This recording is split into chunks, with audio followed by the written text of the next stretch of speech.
Bonjour, je suis en train de parler toute seule.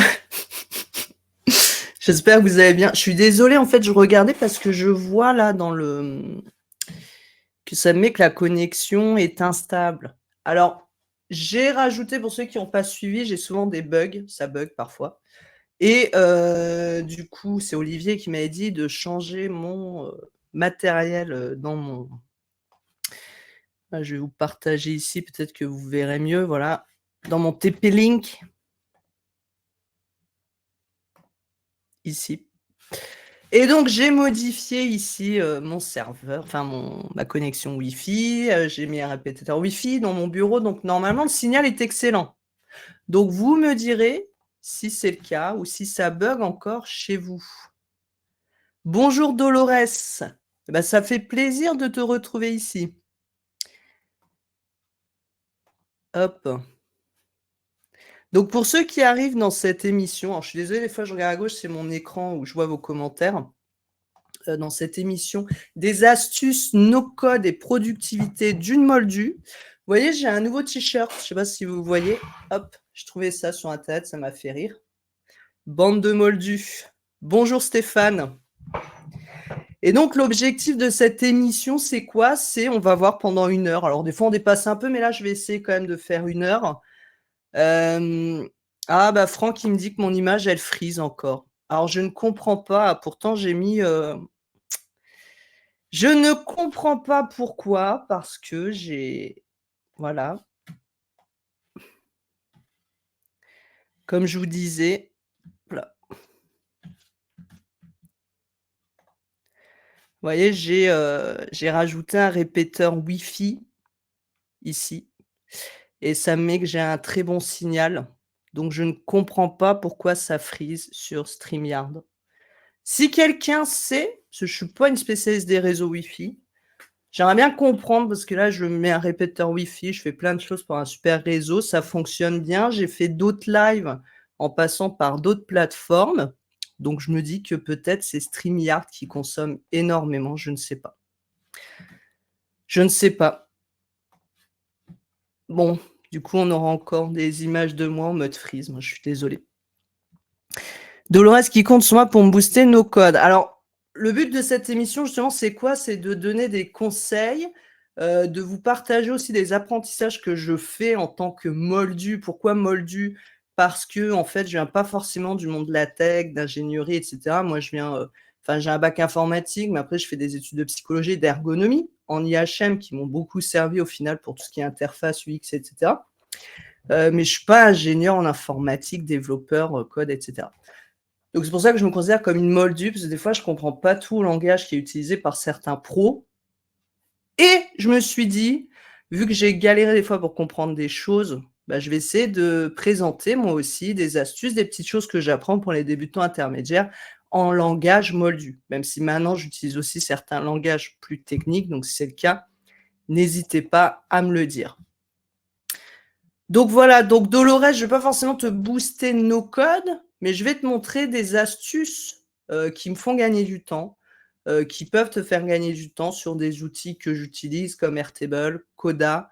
Bientôt je ferai un live sur Coda. D'ailleurs, je voulais vous partager. Hop là. Vous devez voir ici, je pense. Donc c'est les prochaines émissions. Dolores qui adore ce terme, merci.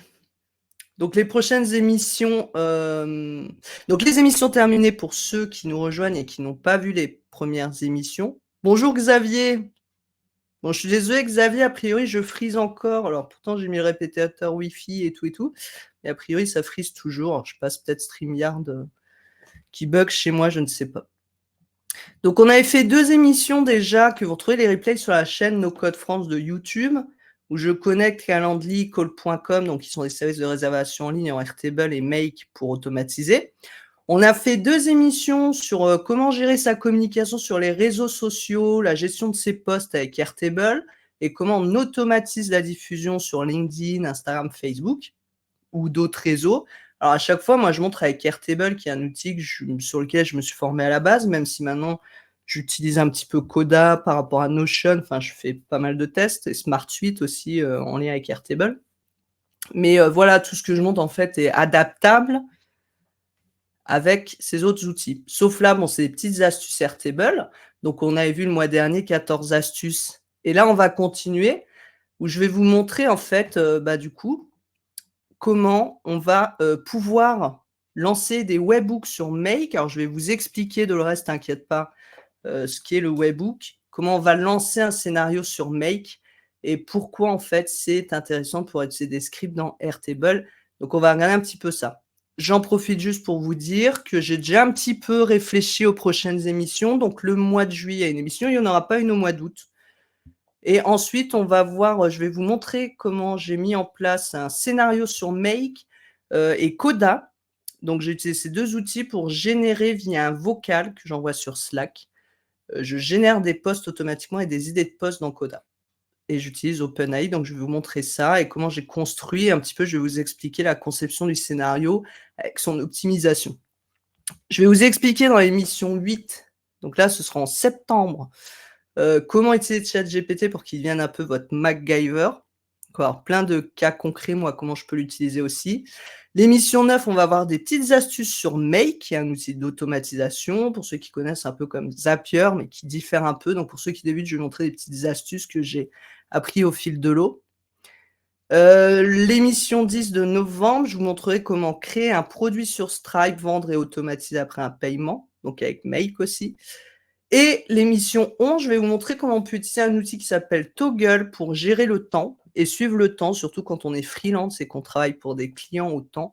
Ça peut être intéressant ou pour de la gestion de projet. Donc avec Toggle, à savoir que sur SmartSuite aussi, ils ont des outils de tracking qui sont très intéressants que je découvre au fur et à mesure.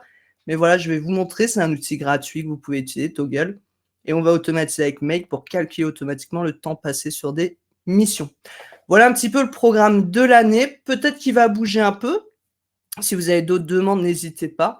Mais c'est un petit peu ce qu'on va voir et je pense que, voilà, avec ces 11 émissions de l'année, je vous aurais donné pas mal de mes astuces no code et pour gagner en productivité. Et on va démarrer de suite sans plus attendre. Hop, donc je vais juste enlever ma petite bannière parce que je sais que sinon vous allez me dire qu'on ne me voit plus. Et c'est parti. Alors aujourd'hui, l'émission, elle va parler de quoi? Elle va parler, donc l'objectif, c'est de continuer sur les astuces pour les débutants et intermédiaires, hein. C'est vrai que là, j'aurais pu mettre, intermédiaire sur Airtable. Je vous invite à voir la dernière émission si vous ne l'avez pas vue. Encore une fois, elle est en replay sur No Code France sur YouTube. Et ici, je vais vous montrer 2 astuces. Une astuce, on va parler de l'historique de prix. Parce que, souvent, donc ça, c'est la première chose qu'on va voir. Souvent, quand on change des prix sur des produits ou des services qu'on vend, ça va modifier tout l'historique sur Airtable des factures, devis ou autres qu'on a déjà fait. Donc une petite astuce que j'ai apprise aussi grâce à la communauté No Code, tout ce que je vous montre, c'est des choses que j'apprends en pratiquant ou avec la communauté. Donc je remercie aussi tout le monde pour tous ces échanges. On va voir comment on peut éviter, si on change un prix, que ça change tout partout. Et ensuite, on va voir comment on va déclencher donc un scénario auto dans Make. Donc on commence tout de suite avec ce premier scénario de l'historique des prix. Donc je vais juste enlever ça pour vous montrer. Donc en fait, ici, par exemple, j'ai 2 tables. Donc ça, c'est ma table des astuces, en fait, hein, donc vous inquiétez pas s'il y a plein ma base, donc vous inquiétez pas s'il y a plein de tables qui n'ont ni queue ni tête. Je vais juste, voilà, je mets mon petit Notion de côté, mais je vois plus vos commentaires. Voilà. Tac. Quand même que je sache si vous me parlez ou pas. Donc, je vais un petit peu zoomer aussi parce que moi, j'aime bien quand je regarde des vidéos sur YouTube ou sur le téléphone, pas être obligé de surtout quand on est myope, c'est des fois avec l'écran blanc en plus en fond sur la télé. S'il vous plaît, ceux qui font des vidéos YouTube, essayez d'agrandir un peu vos pages parce que franchement, on n'a pas tous des télés, home cinéma. Xavier dit: «On est sage pour le moment». Donc ici, par exemple, j'ai, 2 tables. J'ai une table avec mes produits, une table commande, puis une table client que j'ai utilisée d'une autre démo que je vous ai fait. Bon, ici, je ne vais pas vous apprendre à construire, des tables, des bases, des relations. C'est pas le but, c'est de vous montrer comment ça se passe. Coucou Julien. Donc par exemple, si, ici j'ai des tarifs de prestations, d'accord? Et ici je vais avoir une commande donc, par exemple, je vais commander une création de site web, le client 1, donc c'est des noms par rapport, des noms fictifs, que j'ai utilisés dans une l'autre vidéo. Et puis là, ici, ben, j'ai une autre commande. Tiens, lui aussi, il prend un site web, c'est le client 2. Et puis j'ai une autre commande, une consultation SEO du client 1. Donc là, on voit, j'ai mes tarifs. Mes tarifs, c'est des lookups, en fait, qui vont récupérer, alors je pourrais mettre des roll-up aussi, qui vont récupérer, hem, ici, le tarif de ma table. Pour ceux qui savent pas, en gros, le roll-up, c'est un petit peu le roll-up et le lookup, en fait, j'en ai déjà parlé dans d'autres vidéos, mais comme il y a Dolores aussi, je sais qu'elle débute. En gros, le lookup va te permettre d'afficher ici donc des données liées à la table qui est liée ici. Donc tu lis des tables ensemble et tu récupères avec le lookup ou ça s'appelle, recherche, je crois, en français. Tu vas chercher des informations liées à cette table et le roll-up, ça fait un petit peu la même chose, sauf que tu vas aller plus loin. Tu vas pouvoir faire des calculs, tu vas pouvoir agréger des données ensemble, faire des sommes, des moyennes, concaténer, donc ça assembler un petit peu des données ensemble. Et puis il y a 2 avantages entre le lookup aussi et le rollup, enfin des avantages, des différenciations à voir, c'est que quand tu travailles avec Make, donc Make qui est un outil d'automatisation, tes données que tu vas récupérer en fait, les données que tu vas récupérer, dans Make, si tu as utilisé des lookups, ça va te les mettre sous des formes d'arrês, donc ce qu'on appelle des arrês, A-R-R-A-Y, ou des tableaux en gros. Et c'est plus chiant à traiter alors qu'en rollup, tu récupères, vraiment la donnée, sous forme, par exemple, si c'est un champ texte, de texte brut. Voilà, tu as pas un arrêt, un tableau qui va se créer.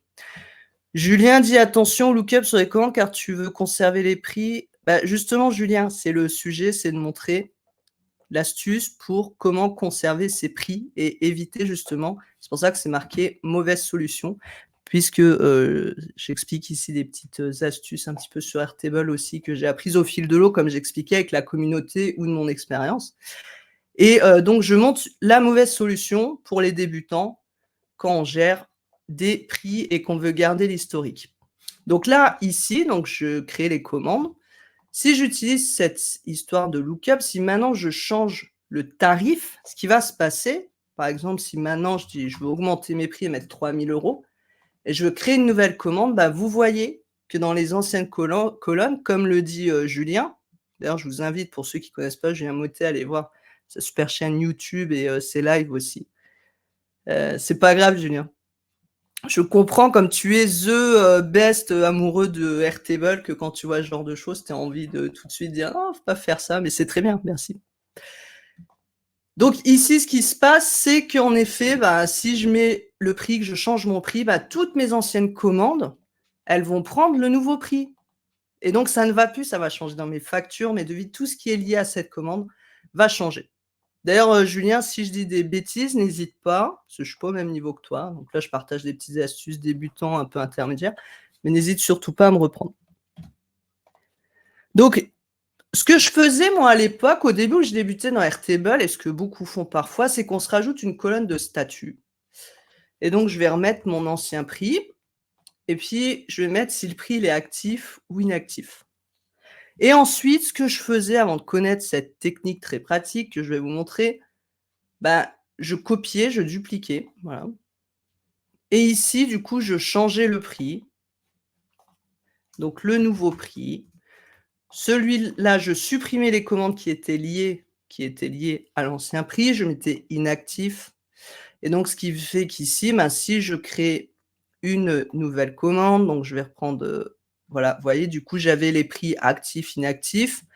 Avant, on pouvait pas non plus, trier, maintenant on peut limiter des champs avec des conditions, donc ça c'est super parce que je pourrais mettre actif, inactif. Moi avant je pouvais pas. Alors je faisais des vues, actif, inactif et puis ici, bah, quand je choisissais la commande, bah, je mettais, lié à une vue, puis je voyais tous mes prix actifs et donc ça ne changeait plus mes prix lookup précédents. Mais c'était chiant à gérer et D'ailleurs, ma toute première base de données Airtable où je gère toutes mes prestations est un bordel. Je dois prendre le temps de la refaire parce que, bah, on s'améliore au fur et à mesure, on découvre des nouvelles techniques et on se dit: «Ouais, j'aurais» puis après on a une liste de 50 produits, il faut tout réarranger, enfin bref. Voilà, donc ça, c'est la mauvaise solution qui va faire perdre beaucoup de temps et puis si vous oubliez de copier ou de supprimer des commandes, enfin ça va être un bordel pas possible.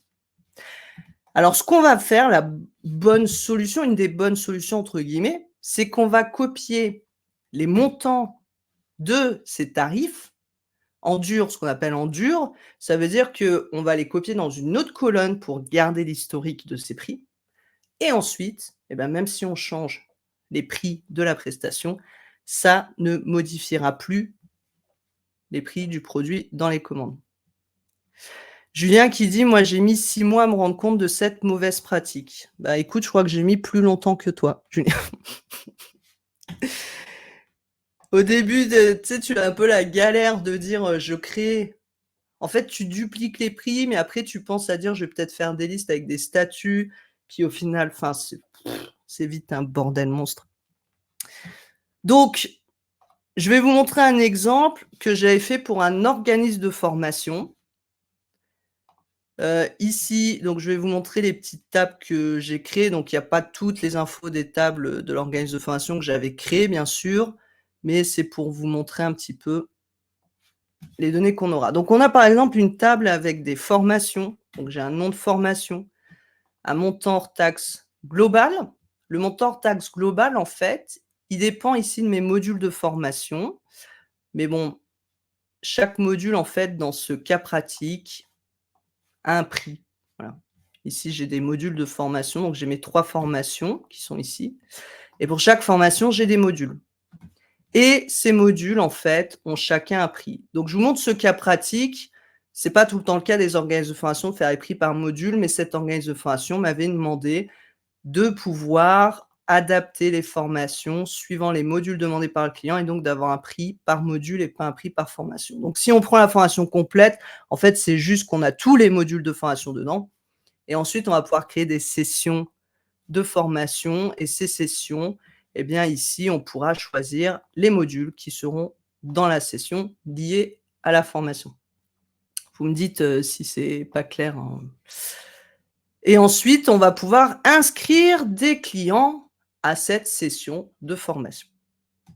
Donc la formation, ici, j'ai une colonne avec un montant hors taxe global qui est la somme des montants des modules totaux de la formation. Donc c'est la colonne roll-up dont on parlait tout à l'heure, qui va faire en fait la somme de ma colonne prix du module, de ma table des modules de formation. Donc ça va me calculer tout ça. Je vous montre si par exemple j'enlève le module 2 ici, on voit que le prix a changé. Mais moi, pour la formation, je veux tous les modules. Voilà. Dans ma table module de formation, je vais avoir donc les formations liées au module. Ce qui nous intéresse, c'est l'histoire des prix. Donc j'ai les prix du module. Et ici, c'est une colonne simple qui s'appelle prix du module, qui est un format currency. Donc c'est la devise en fait ici en euros. Donc c'est le prix. Si je change le prix ici, 400 € et je vais dans formation, hop, vous voyez que c'est bien 900 €, puisque c'est le montant ici qu'on retrouve. Si je mets 200 €, on passe à 700 €. Je vois qu'ici, il a bien pris en compte le 700 €. Je pense que vous avez compris le principe. Maintenant, ma session de formation, ici, donc j'ai une date début de session et puis je vais avoir des modules. Hop, on va faire comme ça. Et j'ai des montants, donc là, c'est les modules. Alors, j'ai utilisé là pour la petite astuce, j'avais pas trop encore utilisé cette nouvelle option, enfin une option récente d'Airtable qui permet de filtrer les records selon des conditions.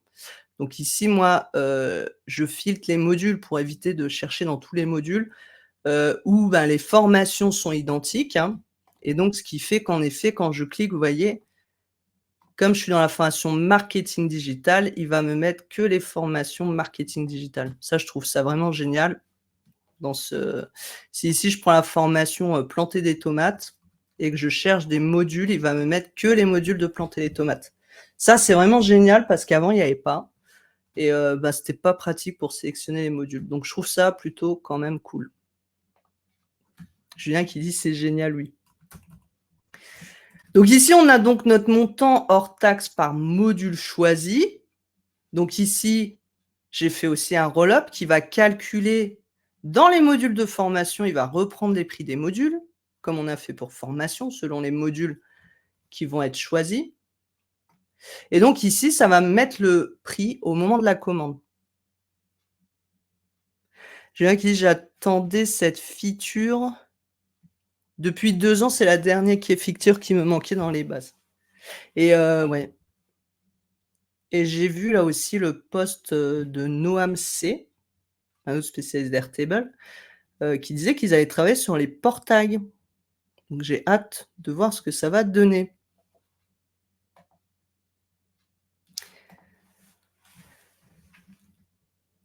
Donc ici, j'ai un montant hors taxe, vous voyez, qui va se remplir automatiquement. On va faire une petite automatisation qui va permettre de sauvegarder le bon prix au moment de la commande.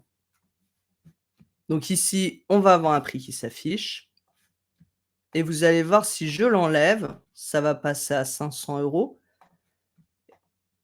et sauf si je l'ai désactivé, voilà. Vous voyez mon prix, on va voir après la petite automatisation, se copie directement ici. Ce qui fait que si je change le prix du module 1, donc on va voir le module 1 marketing digital, il est à 500 €. Ici, c'est bien marqué 500 €.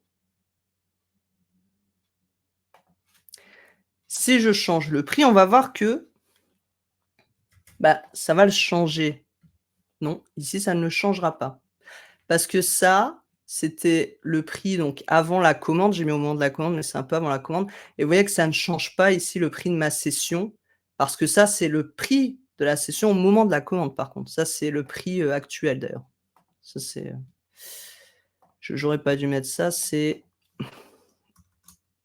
prix actuel et là, c'est le prix au moment de la commande. Par contre, si j'enlève mon module 1 qui était de 500 € au moment de la commande et que je le rajoute maintenant qu'il est à 600 €, ben, forcément, ça va me réactualiser mon prix ici. Donc maintenant, si j'ai quelqu'un qui s'inscrit à cette session, eh bien, on voit que le montant, donc là, j'ai refait un roll-up qui récupère en fait la colonne. J'aurais pu faire un lookup, mais c'est plus pour make si je veux gérer des automatisations, je trouve ça plus pratique.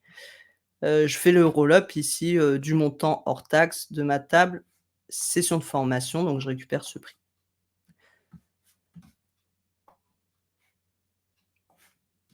Et d'ailleurs, je voulais vous montrer, hop, ça c'est pour après, c'est pour le script. Donc l'automatisation, qu'est-ce qu'on a fait? On a fait une petite automatisation, donc il y en a 2. Il y en a une qui va créer, Julien qui fait: «Je ne fais que des roll-up». Mais avant, moi, je faisais beaucoup de look-up et je crois que c'est sur le Slack No Code France que j'ai vu justement, je crois que c'était Pierre qui parlait de la différence entre le roll-up et le look-up sur la sortie sur Make et je me suis dit: «Mais en fait, je me fais chier avec des look-up sur Make à gérer» et en fait, c'est super pratique cette astuce. Donc là, je mets pas j'en ai fait 2. Quand un record est créé, donc ça va me mettre à jour la session de formation, avec le montant hors taxe par module choisi.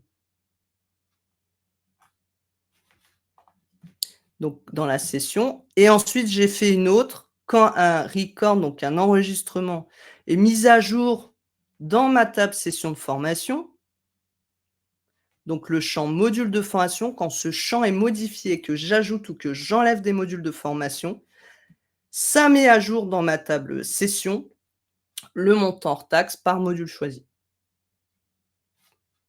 Voilà, tout simplement. Donc je reviens ici dans session de formation. Si j'enlève ici, vous voyez, ça met à jour, bah, rien du tout parce que je suis à si ça met 0, voilà, ça met à jour mon montant hors taxe et si je rajoute des modules, ben, à chaque fois, ça me rajoutera ici le prix en dur. Voilà. Ce qui fait que si maintenant, même si je change le prix de mon module 2 marketing digital, je vais mettre 4 000 €, 40 000 € pour qu'on voit bien la différence. Il est passé à 40 000 €, mais ça ne changera pas l'historique de mes prix dans mon montant hors taxe. Et si quelqu'un s'est inscrit à une formation, donc vous voyez ici, à cette session de formation qui avait ce module 2 qui est passé à 40 000 €, et bien ici, il est toujours mon inscription dans l'archive est à 200 €. Voilà pour la petite astuce. C'est bien, il nous reste à peu près une demi-heure pour voir l'astuce suivante. Donc n'hésitez pas, si vous avez des questions. Pour ceux qui débutent, peut-être revoir un petit peu le replay, si vous voulez revoir un petit peu la logique. Mais c'est voilà, ça permet vraiment de copier le prix pour pouvoir garder en fait l'historique de tous les prix. Après, il y a peut-être d'autres choses, en plus qu'on pourrait faire, ajouter ou autre, mais c'est pour vous montrer un petit peu la logique d'automatisation et de ce fonctionnement, de copier le montant brut. Parce que du coup, par exemple, dans la formation, c'est le prix actuel. Donc c'est vrai que peut-être qu'on pourrait faire un historique de prix de la formation totale aussi. Voilà, on peut faire plein de choses en tout cas. La deuxième chose que je voulais vous montrer, hop, je remets mon petit Notion, le temps au cas où s'il y a des petites questions. La deuxième chose donc, je vous remontre mon petit t-shirt pour ceux qui l'avaient pas vu, parce que je suis trop contente de ce petit t-shirt que j'ai trouvé sur internet. On va voir comment on peut lancer un scénario, dans Make à partir d'Airtable avec ce qu'on appelle des scripts. Alors c'est quand on est débutant, on n'ose pas utiliser les scripts, parce qu'on se dit: «C'est peut-être un peu compliqué». Donc je vais vous montrer un petit script très simple. Olivier qui veut que je me mette en gros plan pour le t-shirt, voilà. Je vais vous montrer un petit script très simple, que j'ai pas inventé, hein, que j'ai trouvé aussi sur la communauté ou autre. Et il y en a d'autres beaucoup plus détaillés. D'ailleurs, je voulais vous montrer, c'est en LinkedIn si j'ai le temps, il y avait un post, mais je ne sais plus de qui. Merci Julien. Je ne sais plus de qui était le post où ils ont détaillé encore plus, les, scripts possibles à faire. Enfin, on peut faire quand même beaucoup de choses assez incroyables sur Airtable. Moi, j'en suis pas encore à ces niveaux-là, mais il y a quand même des choses assez incroyables. Donc, si vous utilisez un petit peu les automatisations, et Airtable, c'est quoi la problématique? Ben, on va voir un petit peu, la problématique qu'il peut y avoir à utiliser Make et Airtable. Donc imaginons ici, j'ai une table, donc je vais réutiliser celle-là. Vous voyez, j'avais créé une petite colonne statut script et en fait, imaginons, je veux que quand je mette, envoyer à Make une information, donc c'est pour vous montrer la logique, hein, mais ça peut être plein d'autres choses. Quand le statut change ici, je voudrais que Make récupère automatiquement l'information d'Airtable. Donc ici, je suis dans mon nouveau scénario Make, je vais chercher mon module Airtable et je veux, récupérer alors qu'est-ce qu'on a dans Airtable? Donc on a, vous savez, on a des modules avec des déclencheurs, ce qu'on appelle des triggers en anglais instantanés. Mais on n'en a qu'un qui est à peu près instantané, c'est le watch response, qui est en fait un module quand vous avez une nouvelle réponse d'un formulaire en gros. Watch Records, en fait, qu'est-ce qu'il va faire? Il va aller rechercher à chaque fois qu'il y a un nouveau post, un nouvel enregistrement qui est créé ou mis à jour, par exemple dans une vue, mais on peut aller chercher des records, on peut récupérer des records, on peut créer des records. Mais le problème, c'est que si je fais ça, ici, vous voyez, vous avez une petite horloge et cette petite horloge, ben, en fait, je suis obligé de choisir des intervalles. Je peux pas dire: «Je veux que ce soit immédiatement». Bonne journée Julien, merci pour ton passage. Donc ici, je peux pas le démarrer dès que l'information arrive. Moi, je veux que dès que je change ce statut, Airtable, hop, envoie l'information à Make pour faire mon scénario qui suit. Mais je peux mettre qu'à des intervalles réguliers, une fois, donc à une date, chaque jour à une heure spéciale, chaque jour de la semaine. Eh oui, Olivier, c'est le problème, c'est qu'ici on planifie, c'est pas du temps réel ou à la demande. Donc c'est problématique et c'est l'astuce que je vais montrer maintenant, c'est comment pallier ça parce que Airtable aujourd'hui ne propose pas, ce qu'on appelle des webhooks. En gros, le webhook, c'est quoi? Par exemple, sur Coda non, sur Coda, c'est pareil, j'allais dire une bêtise. Je veux dire sur Slack. Voilà, parce que j'utilisais Slack dans un autre, donc Slack qui est une application un peu comme, WhatsApp, Discord et cetera. Ici, Slack, alors je dis peut-être une connerie, mais non, normalement, j'ai, sur Slack la fille qui est en train de dire des grosses conneries en live. Normalement, sur Slack, j'ai, l'instantané. Je l'ai fait tout à l'heure.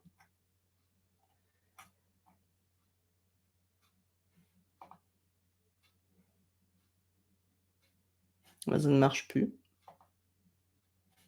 Non, bah, j'ai pas l'instantané. Je montre pas le bon exemple, hein, les gens ils vont dire: «Elle raconte n'importe quoi».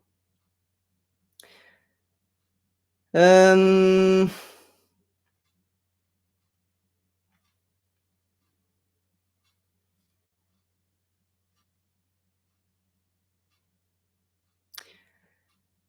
je cherchais comme ça là, j'aurais bien cherché un truc où j'ai un webbook directement, mais bien sûr, ma tête ne veut pas trouver, c'est toujours comme ça. Instagram, ah Instagram par exemple, voilà. Donc là j'ai voyez, j'ai un petit éclair. Ce qui veut dire qu'ici, il va chercher les événements. Vous voyez, on avait les anciens où on peut programmer, en fait, planifier comme disait Olivier et là, on peut l'avoir immédiatement. C'est-à-dire que dès qu'il y a un événement qui se passe, Instagram va envoyer. Alors Xavier, c'est bizarre que tu m'entends en écho. En plus, j'ai pas de son, j'ai pas du tout de son qui est en retour ici, qui pourrait revenir dans le micro. Est-ce que tout le monde m'entend en écho? Ah, bon a priori c'est pas chez moi alors. Déjà que j'ai des soucis avec la connexion avec, StreamYard, donc si en plus j'avais des soucis d'écho. Donc ici on a immédiatement le webhook c'est quoi? Donc c'est ça en gros un webhook c'est, on a un module spécifique aussi, on va pouvoir récupérer une information. C'est dès qu'il se passe quelque chose dans la première application, par exemple ici Instagram, qu'il y a un événement qui se passe. C'est comme si Instagram va prendre son téléphone, il va appeler Make et va dire: «Vas-y, c'est parti». Voilà, en gros, c'est ça.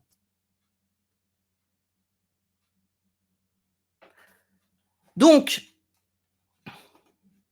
hop et on peut utiliser donc ce qu'on appelle des webhooks ici, custom webhook. Donc quand une information va arriver donc on a ici quand on fait un webhook, on va créer un webhook qui va nous donner une adresse ici, comme une adresse internet, une URL qu'on va pouvoir utiliser ailleurs et cette adresse, c'est un peu le numéro de téléphone, on va dire. Je vais me faire des analogies un peu bizarres, mais le numéro de téléphone entre, par exemple, ici Airtable. À chaque fois que je change le statut, je veux que Airtable appelle via ce lien Make pour dire: «J'ai changé le statut, donc maintenant tu peux lancer ton scénario». Mais comment faire ça? Bah ouais, c'est le problème, c'est comment dire, bah, aux 2 applications qu'elles doivent interagir ensemble? Hem, donc il y a 2 solutions. Il y a une solution qui est par ce qu'on appelle un webhook, un mailhook. Voilà, je raconte n'importe quoi. Un mailhook, c'est quoi? Un mailhook, en fait, c'est un peu comme le webhook avec une URL, sauf que là, ça nous donne une adresse email. Alors, je ne vais pas ici détailler tout le mailhook, mais vous pouvez l'utiliser pour vous envoyer aussi des mails sur votre adresse mail. Enfin, vous pouvez faire pas mal de choses avec les mailhooks. Je sais que certains les utilisent pas forcément parce que s'il y a beaucoup d'appels, à ces mailhooks, parfois ça peut bugger. Mais c'est une des solutions, donc on va voir déjà cette première solution. Donc en fait, dans Mail, donc vous allez créer un mailhook. Donc ici, vous faites custom mailhook. Vous lui donnez un nom, voilà, et vous avez une adresse ici email que vous allez copier. Dans Airtable, on va créer ici une automatisation et dans cette automatisation, donc j'enlève ici, on va lui dire quand un enregistrement correspond à ces conditions, donc dans ma table inscription, donc je vous remets ici pour qu'on voit bien le lien. Dans ma table inscription, donc c'est ma colonne ou mon champ statut script make. Je vais lui dire quand dans inscription session, cette colonne champ statut script make et donc là, bah, on met envoyer à make, donc c'est le statut là. Et bien ici, je vais ajouter, donc vous faites ajouter send email ou Gmail si vous préférez, enfin ça n'a pas vraiment d'importance, vous envoyez un mail.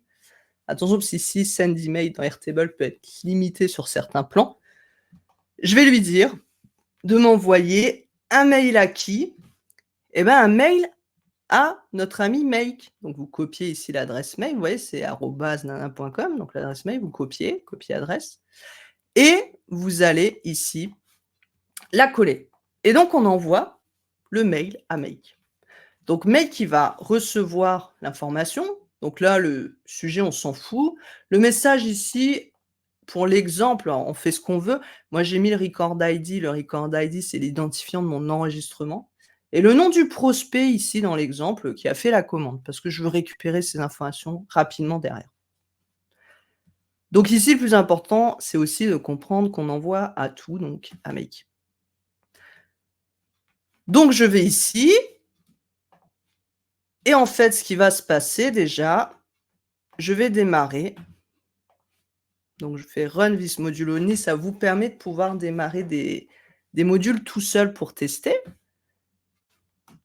Ce qu'on va faire, c'est que je vais vous mettre, voilà, on va mettre les 2 pages ensemble. Donc ici, je suis dans mes sessions, on va enlever ça et donc je vais passer ce statut. Je veux envoyer l'info à Make. Non, ça va arriver, voilà, il a reçu l'information. Quand je clique dessus, donc c'est la structure d'un email envoyé, bon je ne vais pas venir sur tout. Ce qui est intéressant ici, c'est le texte qui a été envoyé. Vous voyez, record ID, j'ai bien l'ID de ma ligne et le nom du prospect ici, donc qu'on avait. Donc c'est ici, j'avais mis, je voulais récupérer donc Airtable ID prospect. Et donc si je vérifie, j'ai bien donc le record ID qui finit par HL. Si je vérifie le nom du prospect client, c'est bien, hop, Guylaine Robin. Donc, après, on peut faire plein de choses. Voilà, c'est un exemple, mais on peut faire beaucoup de choses. Si par exemple, je voulais récupérer ces informations pour faire d'autres actions, ben, par exemple, je vais utiliser ici un texte parseur, en fait, qui va me séparer. Alors, je vais pas ici, c'est pour un exemple, je ne vais pas faire une formation sur les regex, etc. Mais ici, voilà, je vais lui dire, je veux que tu me récupères ce qui est après record ID ici. Voilà, record ID et prospect. Et que tu me les sépares en gros en 2. Alors peut-être qu'on peut faire ça aussi avec du JSON et tout, je ne sais pas, je vous avoue que je ne sais pas. Et donc je récupère mon texte ici et je lui dis: «Je veux que tu me le sépares en 2». Et ensuite, là c'est pour l'exemple, mais j'aurais pu envoyer l'information dans d'autres modules pour générer des contrats, des factures ou autres. Là, je vais juste, voilà, vous montrer ensuite que je récupère donc avec le texte parseur, le record ID et le nom dans des variables différentes. Et ce petit module, j'en reparlerai dans les astuces Make, c'est 7 multiples variables, c'est quand vous allez sur Tools, qui vous permet d'enregistrer des variables personnalisées. Et ça, c'est vraiment top, même quand vous faites des essais, des tests ou autres, pour éviter justement de devoir vous connecter à d'autres applications. Donc c'est juste pour voir si ça fonctionne bien déjà, l'idée. Voilà. Donc on va le lancer, donc je vais remettre ici en attente, je fais run once parce que là, je veux tout lancer et je mets envoyer à Make et là normalement magie. Alors des fois quand on montre, c'est là où ça bug, alors et normalement magie. Voilà. Donc ici, il m'a bien récupéré record ID et le prospect. Ça a lancé mon scénario. Vous voyez, il m'a pris ce texte ici qui était donc, ce qu'ils appellent une collection, donc il y avait tout ensemble dans cette variable et il me l'a séparé en 2 variables différentes, S1, S2 et donc ici, eh ben, j'ai créé donc les variables, vous voyez? Variable 1, variable 2 et donc il m'a créé ici record ID prospect. Alors, j'étais pas obligé de le faire parce qu'en fait, il me l'a déjà séparé, mais c'était pour vous montrer un petit peu l'utilisation qu'on peut avoir avec un tools pour créer des variables multiples. Et par exemple, si ici j'avais un autre module, je sais pas, je vais prendre un module Coda rapidement et je vais lui dire de me créer, une ligne. Donc je vais mettre n'importe quel doc, c'est juste pour vous montrer après qu'on peut utiliser ces variables un peu partout. Je peux l'utiliser aussi avec le record ID pour récupérer un record d'Airtable, pour récupérer des informations. Donc si je prends n'importe quel tableau, c'est pour avoir un champ à mapper, je vais vous montrer, voilà. Par exemple ici row ID, ben je sais ici, voilà, j'ai le record ID. Et puis ici, par exemple, je veux le nom, bah tac, je récupère ici le nom du prospect. Mais j'aurais pu très bien récupérer là, ça marchait aussi. C'est pour vous montrer comment on peut utiliser après des variables qu'on enregistre. D'ailleurs, je me suis trompée parce que ça aurait dû être comme ça, voilà. Petit bug de préparation. Donc je vais juste refaire pour vous montrer quand ça marche bien, hein, parce que sinon je vous raconte n'importe quoi. Ah, j'ai oublié d'enlever celui-là, bon c'est pas grave, ça va me créer un truc. Donc ça lance, ça lance, ça lance. Alors peut-être que j'ai été trop vite.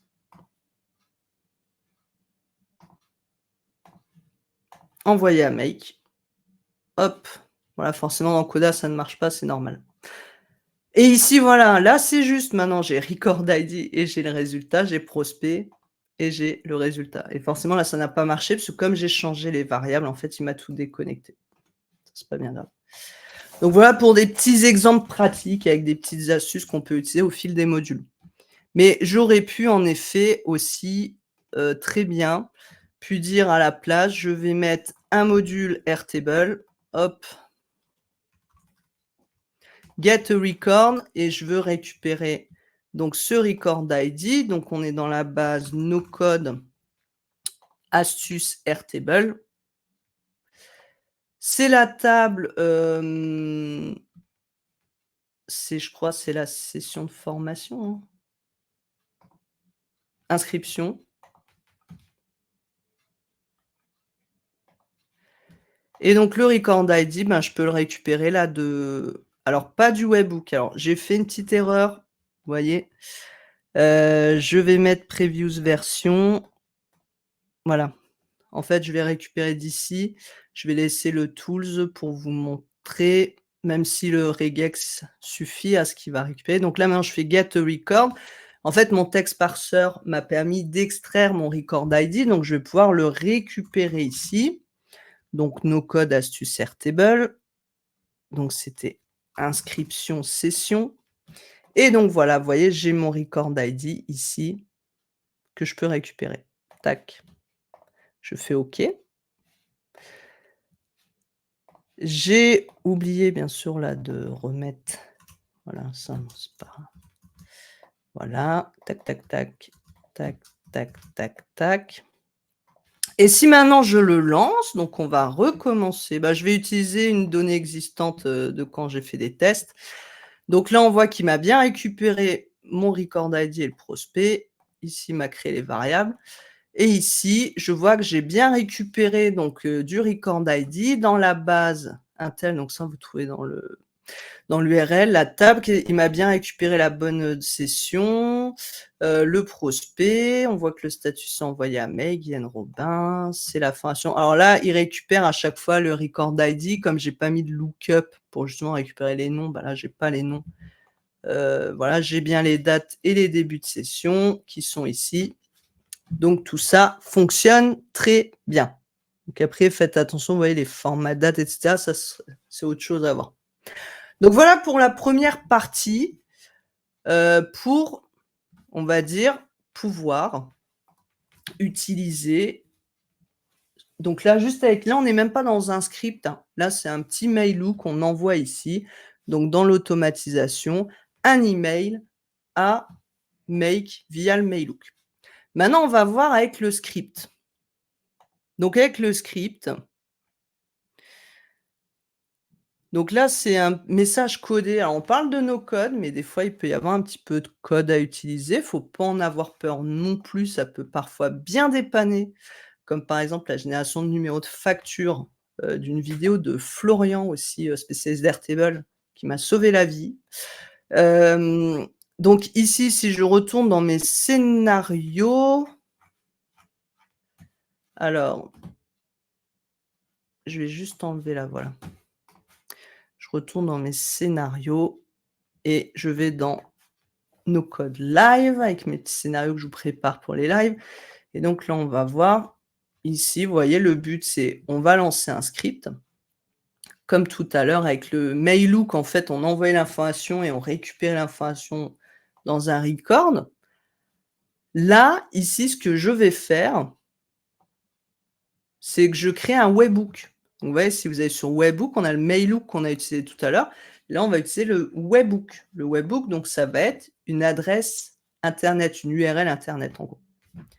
Et en fait, on va dire au script que quand l'inscription de session, donc c'est toujours la même chose ici, quand ici c'est envoyé à Make, eh bien, tu me démarres un script. Donc c'est ici, dans Add Advanced Logic Action, vous avez Run Script. Et ici, donc ça, c'est un petit script que j'ai trouvé, que vous en trouvez plein sur internet. Et vous pouvez aussi demander à ChatGPT de vous aider. D'ailleurs, on va voir un petit peu comment il peut nous expliquer ce code quand on est moldu. Donc, vous faites ici Edit Code quand vous créez le script. Et donc, vous collez votre script. Donc, je ne sais pas si vous le voyez bien, le script, hein. Et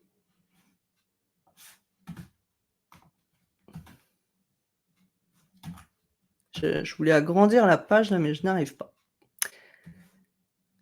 Donc ici, le script, c'est quoi? Donc let record, bon, je ne vais pas rentrer dans les détails, on va voir justement avec ChatGPT comment on peut faciliter cette compréhension. J'avoue que j'ai copié un peu collé, je comprends en gros le script, mais je ne suis pas capable de le refaire à la main. Ici, vous voyez let webhook, donc il va aller chercher l'adresse du webhook. Donc vous voyez ici entre ces petits guillemets. Alors faites attention parce que moi, une fois, j'ai utilisé les guillemets comme ça, là, avec les 2 traits. Et ça ne marchait pas. Il faut utiliser, alors sur mon clavier, c'est la touche du 4. Voilà, c'est les petits petits guillemets, un peu américains. Donc si je regarde ici, j'ai mon URL, mon webhook que je vais copier, donc qui finit par S1 et je vais le mettre ici, hop, entre les petits crochets. Voilà, je copie, je lui dis: «Voilà le webhook à aller chercher». Le paramètre de l'URL à récupérer, donc record. Ici, c'est record ID. Donc ça, c'est un texte que j'ai écrit, mais vous pouvez très bien l'écrire comme ça. Il faut juste penser, si vous faites ça, à le changer partout, vous voyez, dans les endroits où votre variable est indiquée. Ben, je vais laisser comme ça. Et ensuite, l'appel, c'est quoi? Donc c'est une fonction qui s'appelle fetch, donc il va me chercher le webhook. Ah non, c'est ici, pardon, les guillemets que je me suis fait avoir. Vous savez, c'est des guillemets, c'est le 7. Non, c'est même pas, je sais même plus comment on les fait, ces petits guillemets. Enfin bref, c'est les guillemets qui sont comme ça, pas, les petits guillemets, et c'est ça qui ne marchait pas quand je faisais le script. Des fois, le no code ou le code, c'est des erreurs, tout petits trucs en fait qu'on va chercher pendant des heures et en fait, c'est un petit guillemet qui est pas dans le bon sens, hein. Donc ici, on va appeler la fonction, on va lui dire: «Tu vas récupérer webhook», donc la fonction webhook, vous voyez que si je clique, il me souligne ici, donc il va chercher cette adresse. Ici, en fait, avant, c'est un peu comme si vous mettez vos paramètres. Point d'interrogation record ID, point d'interrogation parce qu'en fait, on rajoute un paramètre. Le paramètre, c'est le record ID ici et qui sera égal à URL params, d'accord? Donc le record ID doit être égal au record ID de l'enregistrement où je vais faire le changement de statut. Et pour qu'il sache ça, ici, pensez à ajouter les variables d'input où je vais dire, bah, en fait, ici, le record ID, c'est quoi? Ça doit être ma valeur ici, Airtable record ID. On teste. On teste et ça fonctionne. Voilà. Finish. Et on va tester. On va tester, c'est parti. Tac. Non, c'était pas celle-là que je voulais afficher à côté. C'était celle-là. Donc, je démarre. Et je mets donc mon statut ici, statut script make. Je veux qu'il envoie l'information à make. Et qu'est-ce qui se passe? Ça marche. Voilà, j'ai une erreur Airtable, mais c'est sûrement normal. Mon webhook, il m'a récupéré le record ID. Donc, vous voyez ici, je peux ajouter d'autres paramètres.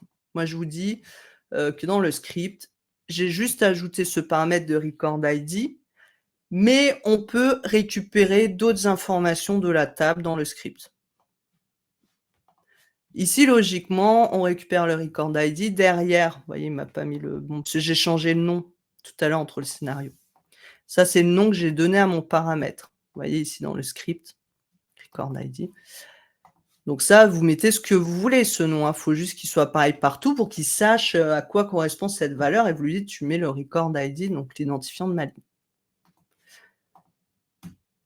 Donc si je refais, je vais prendre exit. D'accord, forcément. Je vais faire avec des nouvelles données. Je mets envoyer à make. Et donc là, ça fonctionne et j'ai bien Guylaine Robin, envoyé à make, inscription, date début session. Enfin, j'ai les bonnes informations, j'ai bien récupéré le bon record ID. L'avantage de rajouter des paramètres dans le script, si vous voulez aller plus loin, donc là, moi, je suis dans le débutant intermédiaire, mais si vous voulez aller plus loin dans les scripts, bah, c'est que ça vous évite d'utiliser un get record. Donc bon, ça évite une opération. C'est pas bien grave après d'utiliser ça quand on débute et tout. Moi, enfin voilà, je pense qu'on est beaucoup à l'utiliser. Moi, je préfère des petits scripts courts que trop longs parce qu'après, j'ai peur toujours des erreurs. Mais voilà, il y a la possibilité de récupérer toutes les informations. Ici, j'ai que le record ID, mais je pourrais récupérer toutes les informations de la table. Ça, c'est d'autres choses. Si maintenant vous ne comprenez pas, voilà, vous tombez sur ce genre de script. Je suis contente parce que pour une fois, vous avez vu, pour une fois, j'ai fini en 1 heure. Il est 13h57. Au fur et à mesure, je gère de mieux en mieux le temps. Si maintenant vous avez ce genre de script et que vous ne comprenez pas comment l'utiliser, vous pouvez aller sur ChatGPT. Alors, des fois, il dit des conneries, hein, mais bon, des fois pas. Donc, je vais lui dire, tu agis comme expert en code et script. J'utilise ce script sur Airtable. Peux-tu me l'expliquer comme si j'avais 5 ans? Je copie. Alors ça, c'est une autre astuce sur ChatGPT, des fois pour bien différencier. D'ailleurs, je vais plutôt utiliser des jazz. Vous pouvez utiliser des signes comme ça qui ne seront pas utilisés ailleurs dans votre texte. Comme ça permet de délimiter le script. Donc si je lui demande de m'expliquer ça, on va voir ce qu'il dit. Après, je ne suis pas une spécialiste du script. Il y a des gens qui sont meilleurs que moi là-dedans. Moi, je prends, j'essaie de comprendre, mais s'il me dit une connerie, je ne suis pas sûre que je saurais vous le dire. Alors, il me dit, imaginons que tu joues avec des blocs de construction. Je vais un peu zoomer pour ceux qui regardent sur des écrans petits. Bon, il est un peu beubeux quand même. Bon, après, c'est comme si j'avais 5 ans, mais il me dit, je vais envoyer un message à un ami en utilisant une corde magique. Voilà. Donc, record, ici, donc record. D'ailleurs, c'était let record, bon. C'est comme une boîte spéciale où on garde des informations importantes. Tu veux voir ce qu'il y a dedans. Webhook, c'est l'adresse magique où tu vas envoyer ton message. Et URL param, c'est le morceau d'information très spécial que tu as trouvé dans la boîte. Alors, URL param, ça c'est comme si c'était le record, c'est la boîte, en gros, ce qui nous dit. Le webhook, c'est l'adresse magique où on va envoyer le message. Et URL param, c'est l'information qu'on veut envoyer à notre ami Mike. Envoi du message, donc c'est le call, donc ici, call, let call. Tu attaches donc ce numéro spécial à l'adresse magique de ton ami et tu l'envoies en utilisant la corde magique. Cette corde magique s'appelle un fetch. D'accord. Donc imaginons, on a une corde entre deux fenêtres et le fetch, en fait, c'est la corde qui va amener le message, en gros.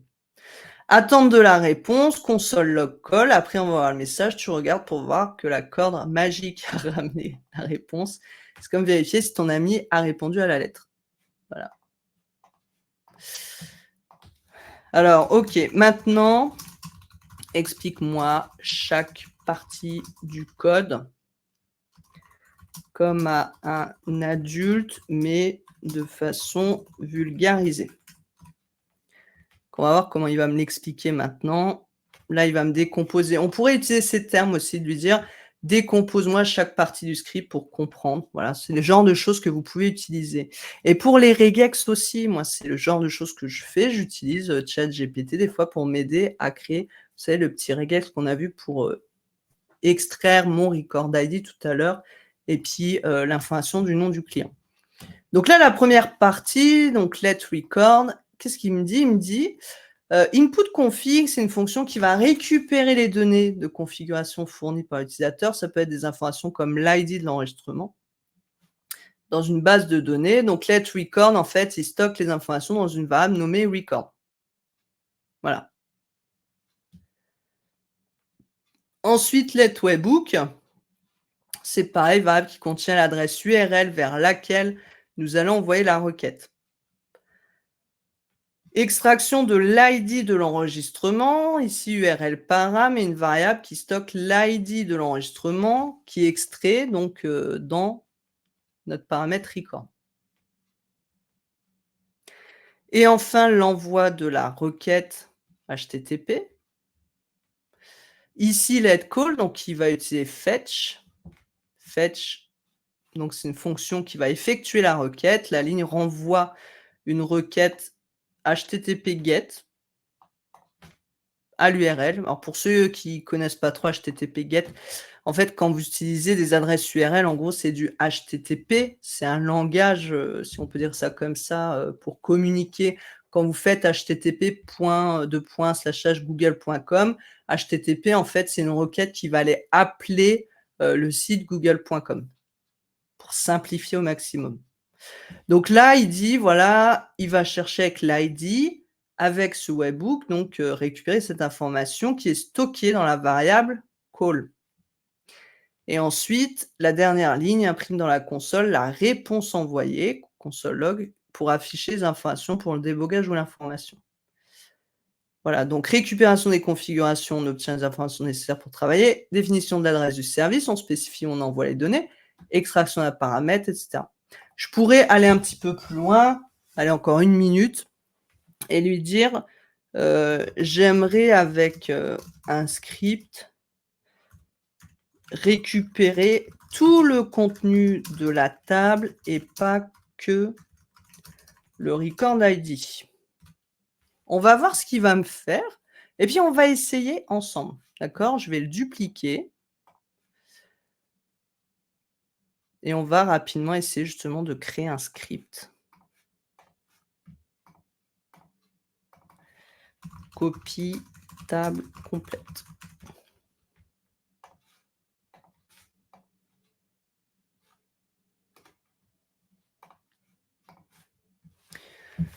Je remets ici, on va essayer pour voir si ça marche. Donc ici, il m'a fait un gros scénario que je ne comprends pas forcément. Toc, toc, toc. Ouh là, ouh là là, et puis il me l'explique, donc on a plein de choses, donc je vais pas regarder toute l'explication. Ils me disent que je dois utiliser l'API d'Airtable, un exemple de script pour récupérer toutes les données d'une table.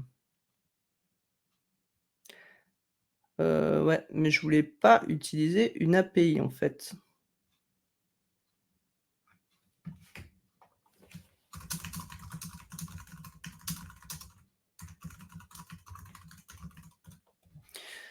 Donc je vais essayer de voir parce que je sais que j'ai vu un script, pour récupérer les enregistrements.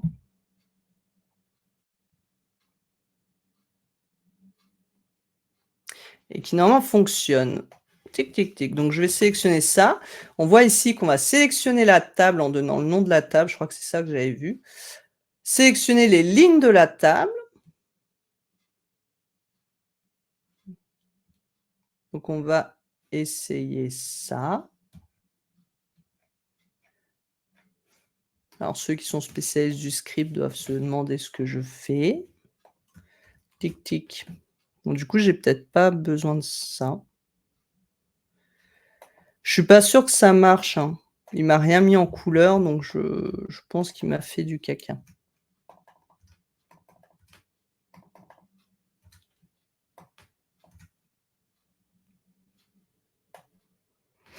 Donc si par exemple ici je prends le nom de la table.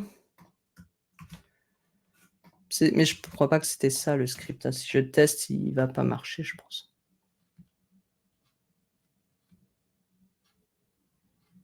Ah. Peut-être. On essaye ça, si c'est pas ça, bon, on verra dans une autre fois. C'était pas le but ici de partir dans les détails, c'est parce qu'il me restait quelques minutes, donc je voulais essayer ça. Mais c'est pas ça le script, je pense. Donc voilà, envoyer à Make. Alors, ouais, je l'ai mis sur on. Parce que j'ai pas mis d'input variable, je trouve ça bizarre. Alors je vais recommencer parce que là j'ai l'impression qu'il a pas pris en compte.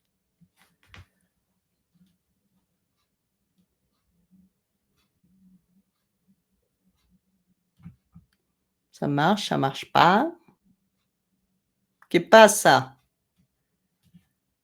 Bon, c'est bien, je finis sur un truc qui ne marche pas, vous voyez? C'est magnifique. Pourtant, il m'a mis que c'était successful. Alors, ce que je vais faire, c'est que je vais recharger la page peut-être.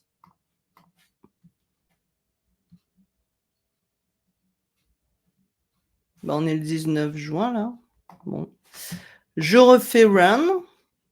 Voilà. J'envoie. Des fois ça ne veut pas, des fois ça veut, des fois ça ne veut pas.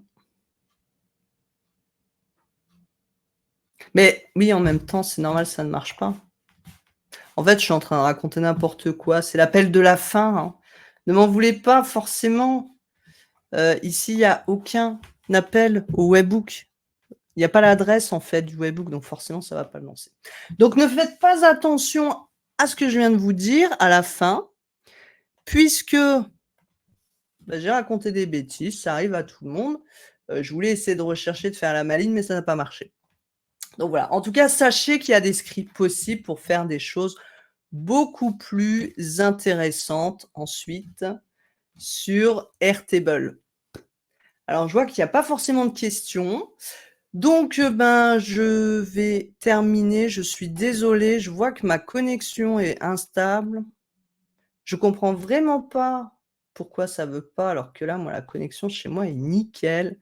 Ça me rend folle. Je sais pas, je dois avoir un souci avec StreamYard, c'est pas possible.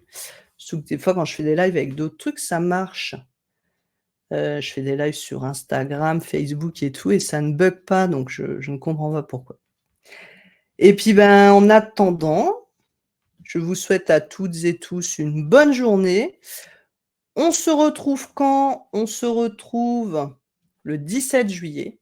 Il y aura pas de live en août et comme je vous disais, donc la prochaine fois, je vais vous montrer comment, je génère des idées de posts et de publications et de carrousels Donc il y a un petit scénario que j'ai travaillé il y a quelques jours, je vous en ai parlé sur LinkedIn. Je vais vous montrer comment je l'ai optimisé au fur et à mesure, comment je suis passé, d'un module où il récupère un texte, à un module, qui va récupérer de l'audio carrément et qui va me dispatcher, mettre ça dans Coda, parce que j'utilise aussi de plus en plus Coda à la place de Notion, donc je vais vous montrer un petit peu comment je fais ça aussi. Bah, au plaisir Dolores et merci de ta venue. Et n'oubliez pas que presque tous les jours sur la chaîne Twitch No Code France, vous avez, des lives. Je sais que je suis en simultané sur LinkedIn. Vous avez des lives, hein, sur Airtable, sur Make, sur Coda, sur Time Tonic, qui est un outil français. Enfin, il y a plein, plein, plein de lives avec des discussions, des échanges de bonnes pratiques. Et vous retrouvez tous les replays sur la chaîne No Code YouTube et le groupe Slack aussi, No Code France. Et il y a également l'association, donc n'hésitez pas à rejoindre si tous ces sujets vous intéressent et que vous voulez aller plus loin avec nous. En attendant, bah, je vous souhaite une bonne fin de semaine, bonnes vacances pour ceux pour qui ça approche. Moi, je suis pas en vacances en juillet-août, mais pour ceux qui sont en vacances. Et ben, je vous dis hop, hop, hop, à bientôt.